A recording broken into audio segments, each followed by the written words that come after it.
Have you ever felt an overwhelming, almost magnetic pull toward someone?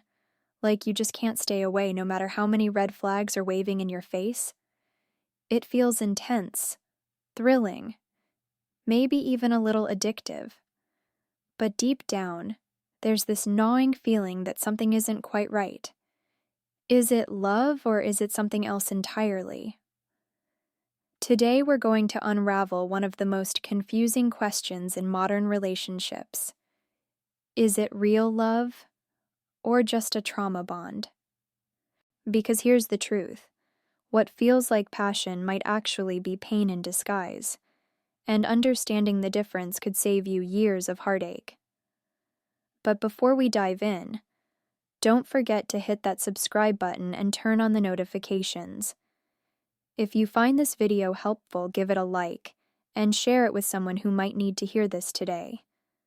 And after you finish, I invite you to check out my other videos, especially the one on signs you're in a toxic relationship, because knowledge is power, and you deserve to build healthy, loving connections. All right, let's get into it.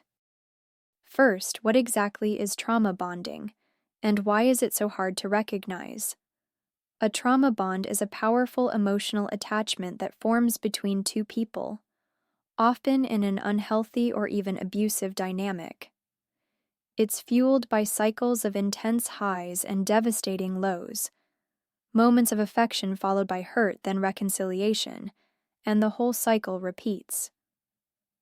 This roller coaster creates an addiction-like bond, where you crave the emotional highs, even though they come with deep emotional lows. It's a connection born out of survival, not true love. But here's the tricky part. Trauma bonds can feel just like love, especially if you've never experienced healthy love before. They feel intense, consuming, and almost impossible to walk away from. So, how can you tell the difference between real love and trauma bonding? Let's break it down. Sign number 1. How do you feel after the high? In trauma bonding, the highs are high. When they text you, when you see them, you feel euphoric, like you're on top of the world. But when the high fades, what's left? In a healthy relationship, the highs are joyful, but the baseline is calm, secure, and steady. You feel safe even when it's quiet. In a trauma bond, the absence of intensity feels like emptiness, or even panic. You're constantly chasing that next hit of excitement because the lows are unbearable. If you feel drained, anxious, or on edge when you're apart, it's a warning sign that it might not be love. It might be trauma bonding. Sign number 2. Are you chasing validation or building connection? In real love, you feel seen, heard, and accepted for who you are. There's a sense of mutual respect. In a trauma bond, you often find yourself chasing their approval. You walk on eggshells, trying to please them, fearing you'll lose them if you don't meet their expectations. This dynamic is rooted in fear, not love.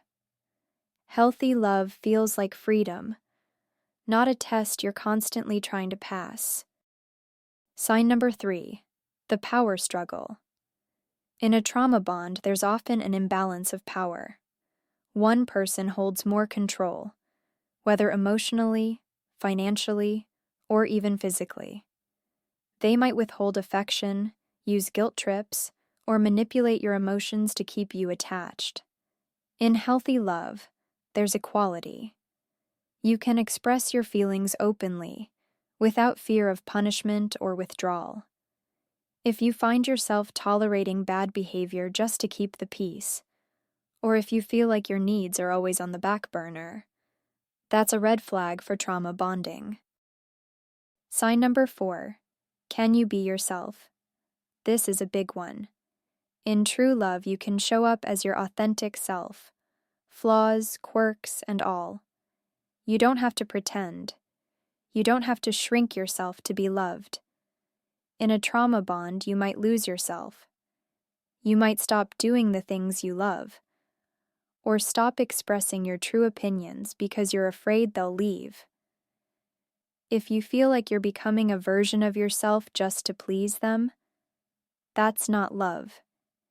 It's survival mode. Sign number 5, the pattern of hurt. Here's the ultimate question. Is the relationship consistently bringing you joy, or is it a cycle of hurt, apology, and hope? Trauma bonds thrive on this pattern. Intense connection, followed by hurt, then a dramatic apology and promises to change. But the cycle never truly breaks.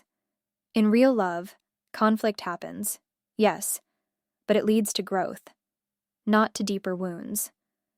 The pattern isn't one of breaking and fixing, but of learning and supporting.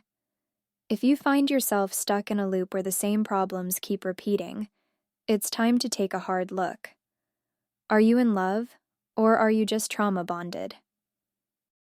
So, what can you do if you realize it's a trauma bond, not real love? First, be gentle with yourself.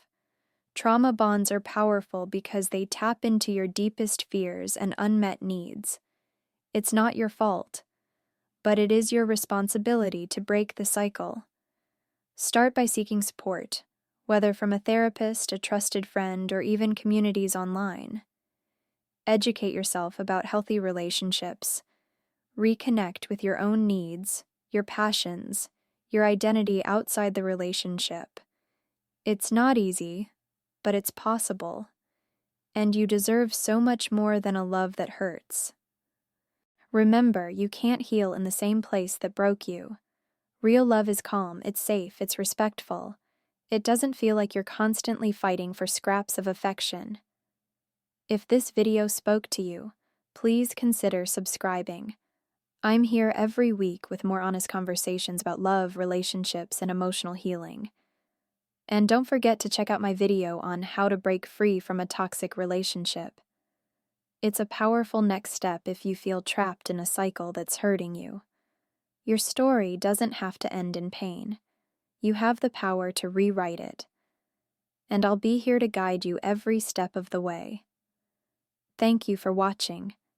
Take care of your heart, and I'll see you in the next one.